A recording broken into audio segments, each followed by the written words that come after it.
तृषायती से अकुलाने मिलई न जल धनु कहने लुभाने। देख रहे हैं हनुमान जी, सभी वानर भालू त्रसित हैं, प्यास लगी है। यदि जल नहीं मिला तो प्राणों का अंत हो जाएगा। देखिए हनुमान जी ने एक पर्वत की शिखर में देखा, इसलिए आप जल की व्यवस्था करें। देखें यदि कहीं जल हो तो चलकर पानी। चढ़ गिर शिखर चहु दिस देखा, भूमि पिबर एक कौतुक पेखा।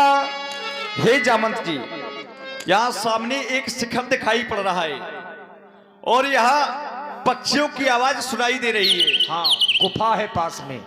और जहाँ पक्षी होते हैं वहाँ आसपास जल अवश्य होता है, तो चल करके देखा जाए।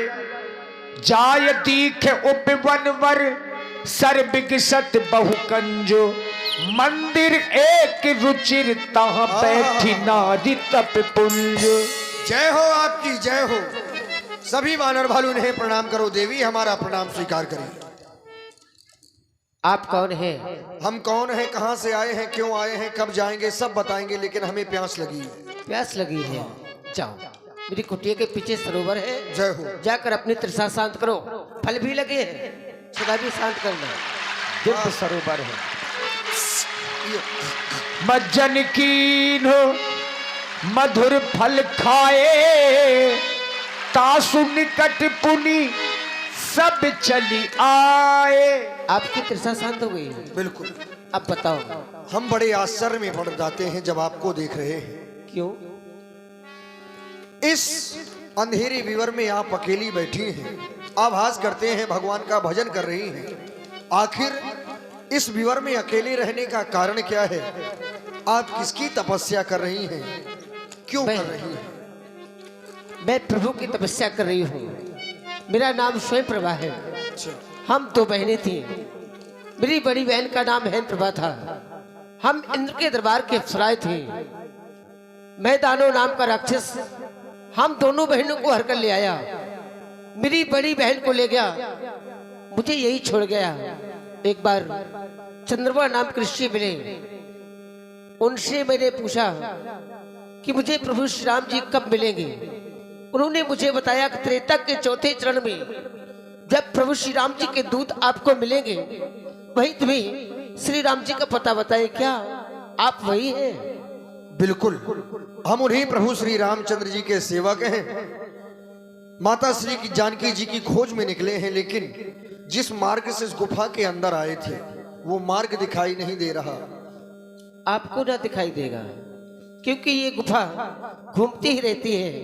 इस गुफा का नाम वृक्षवेल है। इधर जो आ जाता है, इस विवर में जो आ गया, वो अपनी मर्जी से जा नहीं पाता। अगर तुम्हें इस विवर से बाहर निकलना है, अपने दोनों नेत्र को बंद करो। पहले प्रभु का पता बताओ। प्रभु श्री रामचंद्र जी इस समय प्रवर्षण गिरी पर्वत में है। अपने नेत्र को बंद करो, सामने खड़े हो जाओ। जय श्री तपोबल से राम। तुम्हें निकाल दे रहे। जय श्री राम।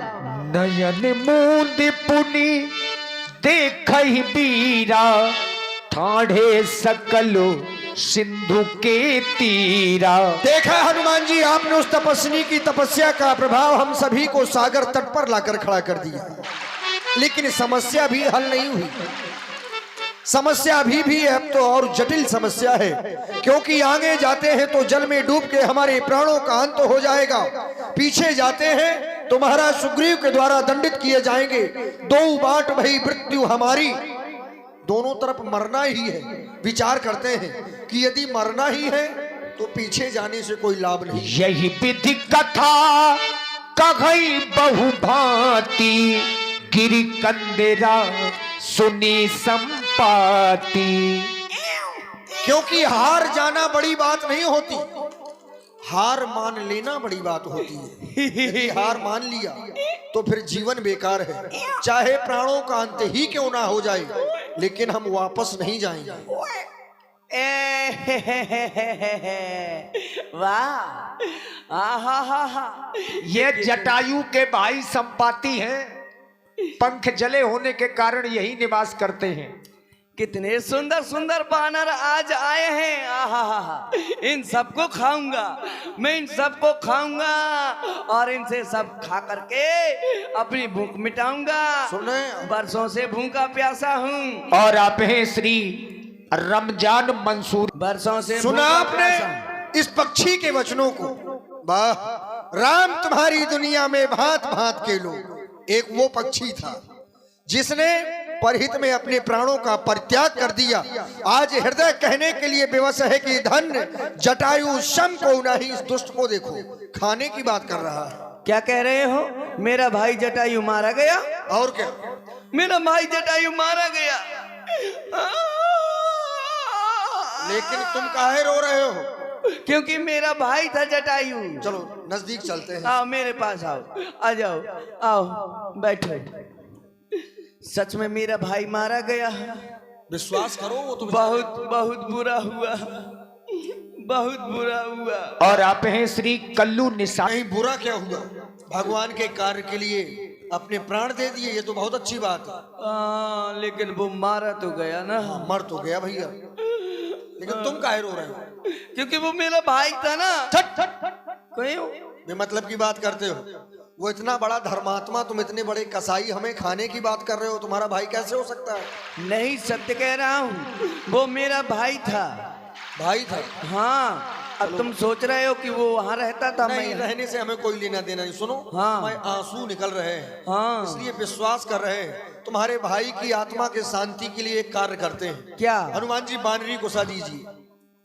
देखो, पिंडदान कर दो तो तुम्हारा भाई था तो शांति मिल जाएगी। है ये क्या है? ये बानरी कुसा है। इतना बड्डो। और क्या? अब जैसा जैसा मैं कहूँ वैसा वैसा कहना तुम। हाँ, कहो पिंड पिंड पिंडा। पिंड पिंड पिंडा। पिंडा ऊपर तीन प्राणी। पिंडा ऊपर तीन क्यों? अरे दो तुम्हारी माताएं, एक तुम्हारा भाई। पिंडा ऊपर तीन प्राणी। तुम ले जटायु पानी, तुम मर गए हम जानी। तुम ले जटायु पानी, तुम मर गए हम जानी। तुम ले जटायु पानी, तुम मर गए हम पिंडा जानी। डालो पोखली में, पिंडा डालो पोखड़ी में, सीधा देव ब्राह्मण की झोपड़ी में। सीधा दो ब्राह्मण की खोपड़ी में। खोपड़ी में नहीं, झोपड़ी में। झोपड़ी में। हाँ, छोड़ दो बस। लेकिन भैया, वो गोदावरी के तट पर, आप समुद्र के किनारे रह रहे हो, कारण क्या है? दोनों भाइयों में बड़ी दूरियां हैं। वो ऐसा हुआ, एक बार मैं और मेरे भाई जटायु ने विचार बनाया कि चलो भैया पिताजी से मिलने चलते हैं।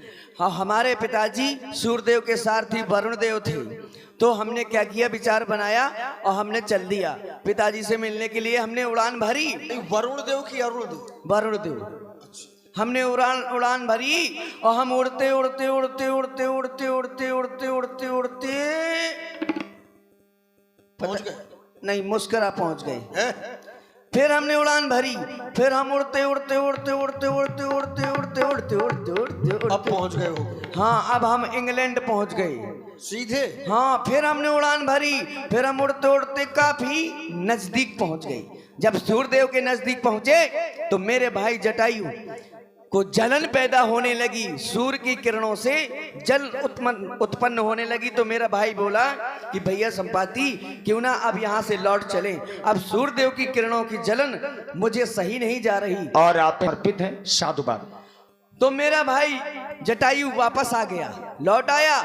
मैंने उसकी एक न मानी, मैं ठहराव मानी, मैंने उसकी ना मानी। मैंने फिर से उड़ान भरी और मैंने उड़ान भरी और जैसे ही सूर्यदेव के निकट पहुंचा तो मेरे सारे पंख जल गए। जब सारे पंख जल गए तो मैं वहीं से लुढ़कते पुढ़कते यहाँ दचाक उड़ा। वाह।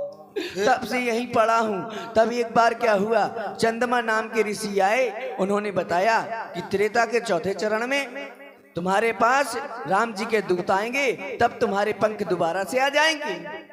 हम वही तो हैं। तुम राम जी के दूत हो। किसी दुर्दांत राक्षस के द्वारा हाँ। माता श्री जानकी जी का हरण हो गया है। सभी बानर भालू उनकी खोज में निकले हैं। अभी तक कोई समाचार, कोई सुध नहीं मिली। है, बीती अवध काज कछु नहीं, समय बीत रहा है लेकिन कार्य कुछ नहीं हुआ। मार्ग में समुद्र बाधक बन रहा है। समस्या बहुत है। आप यहाँ पर रहते हैं, यदि आप हमारी कुछ सहायता करें। क्यों नहीं, मैं अब अपनी नजरों को, अपनी नेत्रों को खोलकर फैला रहा हूं और देख रहा हूं कि सीता जी इस समय कहाँ हैं। हाँ, वो देखो, वो देखो सामने, वो देखो सामने मूंगफली की दुकान। अरे कुछ नहीं दिखाई दे रहा, केवल जल ही जल दिखाई दे रहा है। हाँ वो देखो सामने लंका, कहाँ? वो देखो सामने लंका, छत पे खड़ा खड़ा रावण बीड़ी पी रहा है। भैया समय बर्बाद न करो, हमको कुछ नहीं दिखाई दे रहा। गिरि त्रिकूट। हाँ और वो देखो सामने, सामने देखो वो मंदोदरी रावण के लिए चाय बफे रही है। क्या कर रही है? चाय बफे थी। और वो देखो लंका की थोड़ी ही दूरी पर अशोक वाटिका, और अशोक वाटिका में है एक अशोक वृक्ष। उस अशोक वृक्ष के नीचे सीता बेटी बैठी है और रो रही है। ठहर जा बेटी, मैं आ रहा हूं। रुक जाओ, अभी अभी तुम्हारे पंख निकले हैं, कहीं ऐसा ना हो कि लचक जाए उड़ने।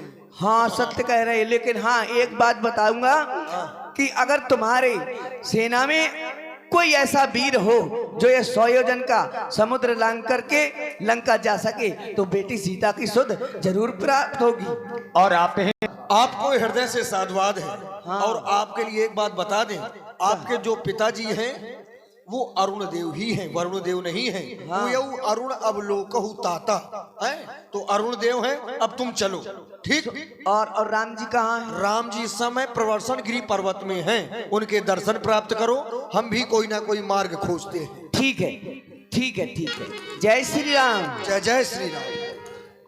सभी बानर परेशान, आखिर समुद्र लांग करके कौन जाए? सभी ने अपना अपना बल बताया।